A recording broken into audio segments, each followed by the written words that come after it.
Salam sejahtera. Perbincangan kali ini ialah sistem pendidikan di Tanah Melayu, Sabah dan Sarawak sebelum Perang Dunia Kedua. Perbincangan ini akan dimulakan dengan sistem pendidikan di Tanah Melayu sebelum Perang Dunia Kedua. Pengenalan. Perluasan pentadbiran Inggris di Tanah Melayu telah mewujudkan satu sistem persekolahan baru. Sekolah-sekolah yang awal ditubuhkan di negeri-negeri selat atas usaha mubalik-mubalik Kristian, badan-badan awam, dan orang perseorangan. Selepas campur tangan secara langsung pada tahun 1874, British telah mempelbagaikan kegiatan ekonomi demi kepentingan imperialismenya. Ini secara tidak langsung telah merangsang kemajuan sosioekonomi di Tanah Melayu pada pertengahan pertama abad ke-20. Selaras dengan kemajuan sosioekonomi, sistem pendidikan turut berkembang. Sekolah-sekolah mula didirikan di negeri-negeri Melayu bersekutu dan seterusnya di negeri-negeri lain. Pengasingan kaum Melayu, Cina dan India di bawah dasar pecah dan perintah British telah menyebabkan wujudnya 4 aliran pendidikan yang berlainan di Tanah Melayu, yaitu Sekolah Melayu, Sekolah Cina, Sekolah Tamil, dan Sekolah Inggris. Pendidikan Melayu. Sebelum abad ke-19, sistem pelajaran sedia ada di Tanah Melayu pada umumnya adalah berbentuk pendidikan agama melalui sistem pondok. Mulai abad ke-19, sistem pendidikan Melayu sekuler telah diperkenalkan oleh British. Pada tahun 1821, Sekolah Melayu Gelugor telah dibuka sebagai cawangan kepada Penang Free School. Atas usaha golongan mubalik, beberapa sekolah Melayu telah dibuka di negeri-negeri selat sekitar tahun 1850-an dan 1860-an. Bilangan sekolah Melayu di negeri-negeri Melayu bersekutu meningkat dari 168 buah pada tahun 1898 kepada 266 buah pada tahun 1907. Sebaliknya, pertumbuhan sekolah Melayu di negeri-negeri Melayu tidak bersekutu adalah lembab. Sekolah Melayu pertama di Kedah hanya ditubuhkan pada tahun 1897, manakala di Kelantan pada tahun 1903. Terengganu tidak mempunyai sebuah sekolah sebelum tahun 1915. Pendidikan Melayu sebelum tahun 1941 terhad kepada peringkat rendah sahaja untuk membolehkan orang Melayu mengira dan mengenal huruf. Kerajaan British ingin memelihara cara hidup tradisional orang Melayu dan mengekalkan kestabilan politik dengan tidak memberi pelajaran peringkat tinggi. Pada dekad-dekad awal abad ke-20, kerajaan British telah meluluskan beberapa enakmen yang mewajibkan anak-anak lelaki Melayu yang berumur antara 7 hingga 14 tahun bersekolah sekurang-kurangnya selama setengah tahun jika mereka tinggal dalam lingkungan 3.2 km dari sekolah. Enakmen-enakmen ini telah menggalakkan perkembangan pendidikan sekular Melayu. Kerajaan British juga menubuhkan beberapa maktab latihan perguruan Melayu bagi meningkatkan mutu pengajaran di sekolah-sekolah Melayu. Maktab yang paling berkemuka ialah Maktab Perguruan Sultan Idris yang dibuka di Tanjung Malim, Perak pada tahun 1922.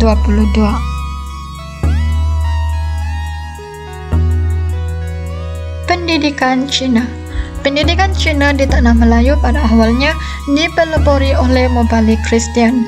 Namun demikian, kebanyakan sekolah Cina telah dibuka dan diselenggarakan oleh masyarakat Cina sendiri. Pendidikan Cina mulai berkembang pada abad ke-20 akibat pengaruh pemimpin-pemimpin politik dari China seperti Kang Youwei dan Sun Yat-sen.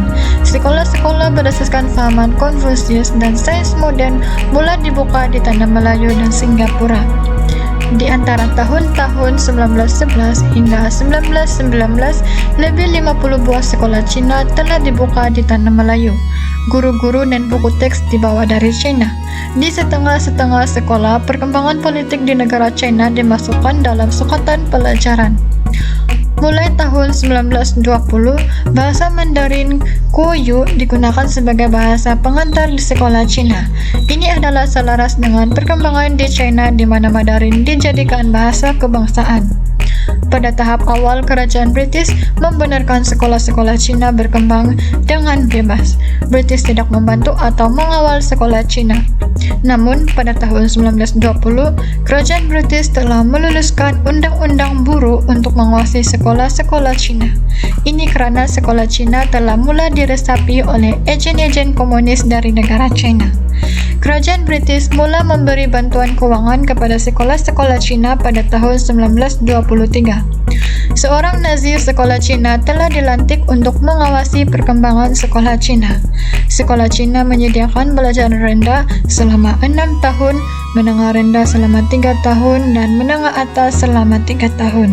Secara keseluruhan, mutu pelajaran sekolah Cina lebih tinggi berbanding sekolah Melayu dan Tamil.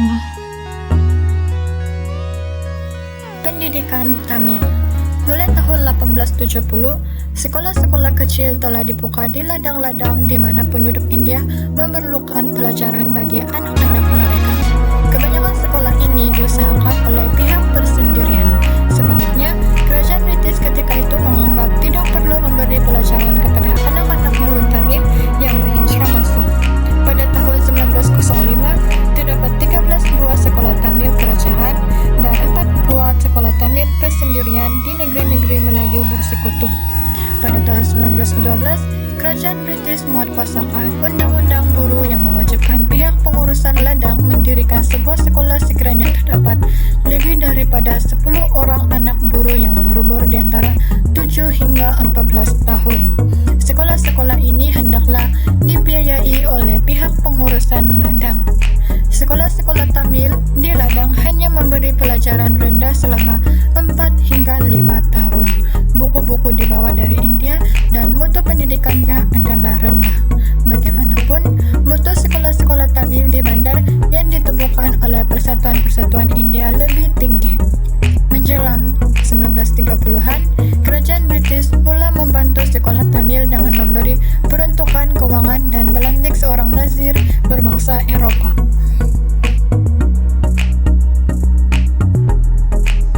Akhir sekali, pendidikan Inggris. Kebanyakan sekolah Inggris dibuka oleh mubalik Kristen dan badan-badan awam. Kerajaan British pada awalnya tidak berminat untuk mengembangkan pendidikan Inggris sebagai faedah rakyat. Sekolah Inggris pertama ialah Penang Free School yang diasaskan oleh R.S. Hatching pada tahun 1816. Persatuan-persatuan mubalik telah membuka sekolah-sekolah bagi murid lelaki dan perempuan. Antara sekolah murid lelaki ialah Anglo Chinese School Pulau Pinang 1891, Sekolah Lelaki Methodist Kuala Lumpur 1897, dan St. John Kuala Lumpur 1904. Antara sekolah-sekolah bagi murid perempuan pula ialah Sekolah Perempuan Bukit Bintang 1893, Sekolah Convent Kuala Lumpur 1899, dan Sekolah Perempuan St. Georgia Pulau Pinang. Pada tahun 1905, British telah menubuhkan Maktab Melayu Kuala Kangsar khas untuk anak-anak raja dan pembesar Melayu. Manakala sistem normal kelas telah dimulakan pada tahun 1906 di Kuala Lumpur bagi melatih guru-guru sekolah Inggris. Sehingga tahun 1919 terdapat 17 buah sekolah Inggris kerajaan. Sekolah-sekolah ini bertujuan mendidik anak kelas pertengahan untuk menjadi guru dan kerani. Kebanyakan muridnya adalah berbangsa Cina dan India. Peluang melanjutkan pelajaran peringkat tinggi pula adalah terhad.